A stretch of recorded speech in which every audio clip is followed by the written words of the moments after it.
चार आधार पर हम इस कथा को सुन रहे हैं। हमारा पहला आधार, और वो है इसमें भगवान शंकर के स्वरूप का वर्णन है, उनका तात्विक विवेचन है, उनकी महिमा है, उनके रहस्य को उजागर किया है। हमारी चर्चा का दूसरा आधार शिव उपासना के 3 साधन हैं, श्रवण, मनन और कीर्तन।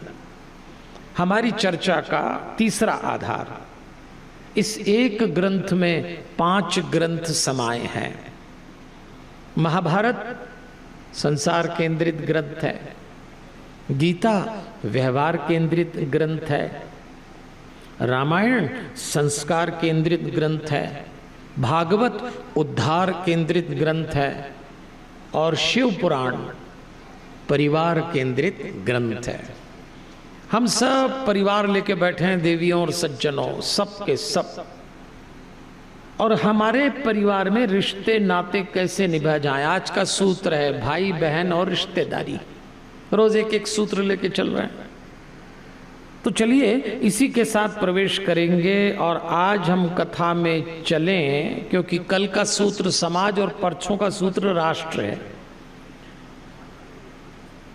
आइए कथा में चलते हैं। आप तो कोई याद दिलाएंगे नहीं, मैं ही याद दिला देता हूं। 7 दिन में 5 काम करना है।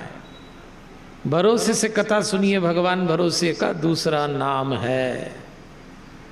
इस दुनिया में कुछ लोग हैं जिनको भगवान मिला है, और अगर किसी एक को भी मिला है तो आप क्यों नहीं हो सकते, मिलेगा।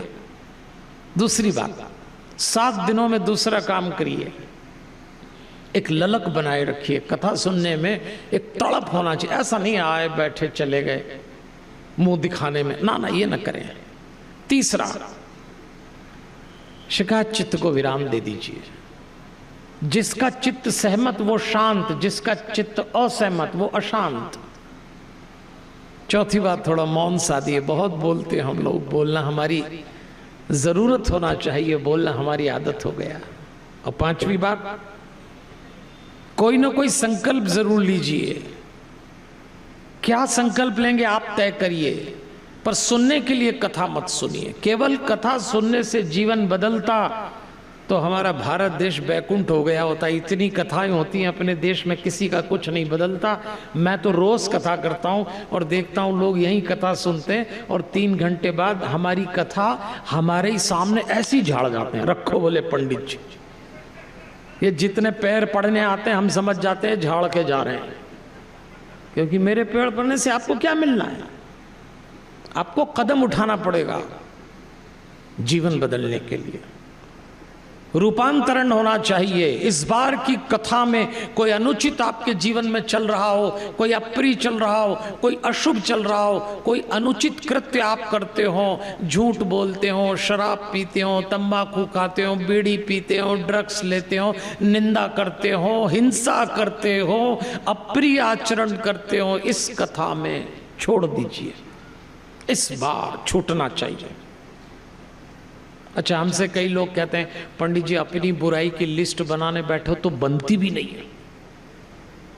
भाई कभी कभी मन होता है चलो बुराई छोड़ें, मैं पीछे पड़ा रहता हूं, आज 5वां दिन हो गया, तो आप लिस्ट बनाओगे तो बनेगी भी नहीं। लोग हमसे कहते हैं, तो मैं आपको एक सुझाव देता हूं, आज कर ही लेना, आज 5वां दिन है, 2 दिन और बचे। आज रात को अपनी बुराइयों की लिस्ट बनाना हो तो एक काम करना, आज रात को घरवाले से लिस्ट बनवा ले और घरवाली से लिस्ट बनवा ले। 2-4 ज्यादा ही पता लग जाएंगे आज आपको, और फिर छोड़ दो। हाँ, ताली बजाना हो तो बजा लो आप। अरे ताली तो ठीक से बजाइए कम से कम आप, ऐसा लगना चाहिए। हाँ, भगवान के भक्त की क्या पहचान, हाथ से ताली होठ से मुस्कान। जरा दोनों काम एक साथ करिए, फिर चलते हैं। देखिए, भक्त को कभी उदास नहीं होना चाहिए। और आज का तो विषय भाई बहन रिश्तेदारी, और ये बहुत टेंशन देने वाले लोग हैं, बता रहा हूं। ये बिल्कुल चैन से नहीं रहने देते, कुछ न कुछ करा ही करते हैं। वो रिश्तेदारी क्या जिसका मुंह न फूले किसी बात पे, वो भाई बहन ही क्या जो छेड़छाड़ में करें। ये तो स्वभाव है हम लोगों का। तो क्या उदास हो जाएंगे, टूट जाएंगे, परेशान हो जाएंगे? अरे भक्त है, भक्त को कभी उदास नहीं होना चाहिए।